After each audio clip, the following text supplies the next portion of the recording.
Whenever you're ready. Okay, well, we're talking about Shakespeare's Globe Theater. So, Kayla, describe Shakespeare's Globe Theater. Wow, Morgan. I brought a picture.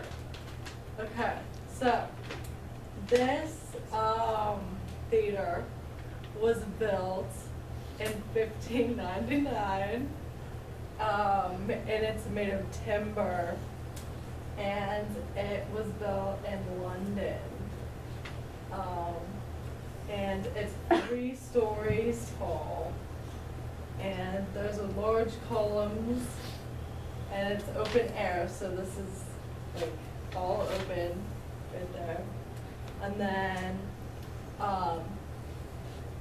it's a polygon, and so there's like 20 sides, and this roof is all rounded, and the stage is big and wide and open.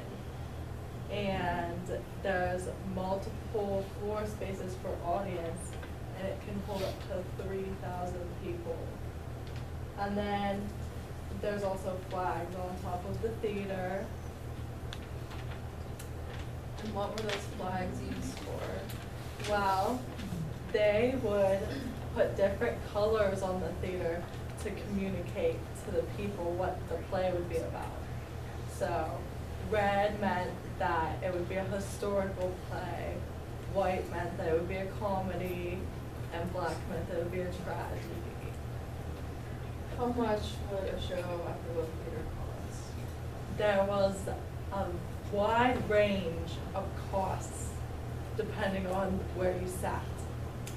The groundlings are people who sat in the pit of the stage, and that only cost 1 cent to watch. It was 2 cents if you sat on a bench, and it was 3 cents if you wanted a cushion, and it was 6 cents for lord rooms, and 6 cents is how much a loaf of bread costs. So they were very cheap plays. And what was the audience like during the shows? The audience was all different type of people. There was poor people, and then there was rich people, and there was royalty there, and London society came. And if they didn't like the play, then they would boo, and they would rip curtains and break chairs, and they would tell people that they didn't like that play. Now, the theater would close at random times. Why was that? That was because they didn't want to spread plaque.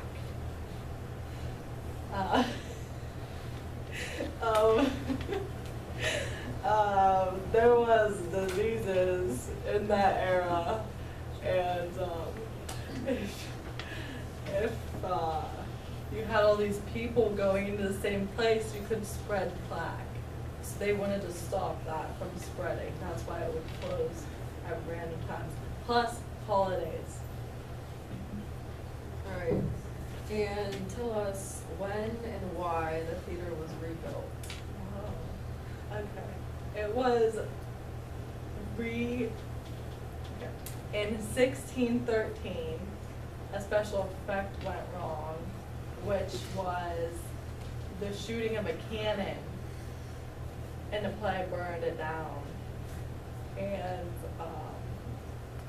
it was later rebuilt in the exact same spot, and it still exists today in London.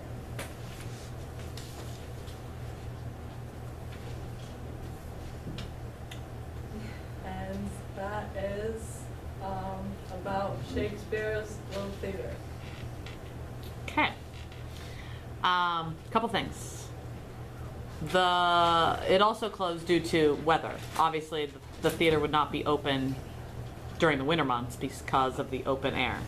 Correct? Right. Right. Okay. The actors in the play, were they men, women, or both? Both. No, they were all men. They They were all men. Yeah. Okay. Women were actually banned from the theater. They were banned from performing. They were banned from attending. It was seen as something dirty to attend. Not dirty like, okay, there's germs, but dirty as in unethical, dirty, naughty, okay? And that was, again, driven by religious ideals. So oftentimes people that performed in Shakespeare's plays, the women parts, obviously, we have Juliet, for example, was played probably by a young boy who maybe looked a little feminine, voice hadn't changed, stuff like that. So if you would still have the opportunity to go to an authentic Shakespeare play, because they still have them around, I saw one in Shakespeare, or in Pittsburgh, you would see an all-male cast. Even the women's parts would be men, okay? The other couple things about the Globe Theater, Shakespeare funded the building of the original Globe Theater himself, along with 7 other people, which was unlikely back then. But the theater in the Elizabethan time period got such a rise in interest because it was really the only thing to do. So it became the central hub of England, okay? And again, that influx of people moving to the city kind of showcased this, all right? And since the theater was such a huge production and everybody wanted to go to it, Shakespeare's acting company, which was originally called the Lord Chamberlain's Men, later on changed to King James Men, they are the ones that kind of set the prices. And they determined that they want the plays to be available for everyone.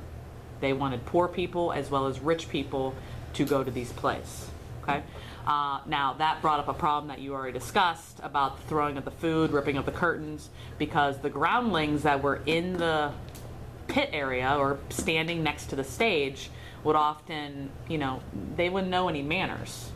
They're poor people. They didn't have that education. Whereas higher up in the seats, in the balcony areas, would have been your richer people.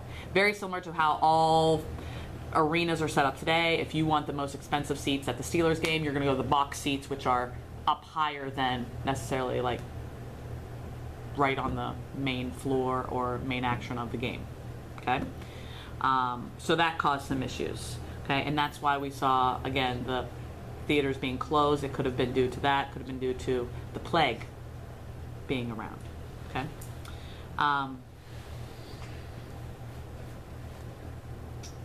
As far as religion goes, Queen Elizabeth didn't stop the theaters from producing plays. In fact, she often had Shakespeare's acting company come and do private shows for her and many of her royal family members or guests or anything like that, and that wasn't uncommon.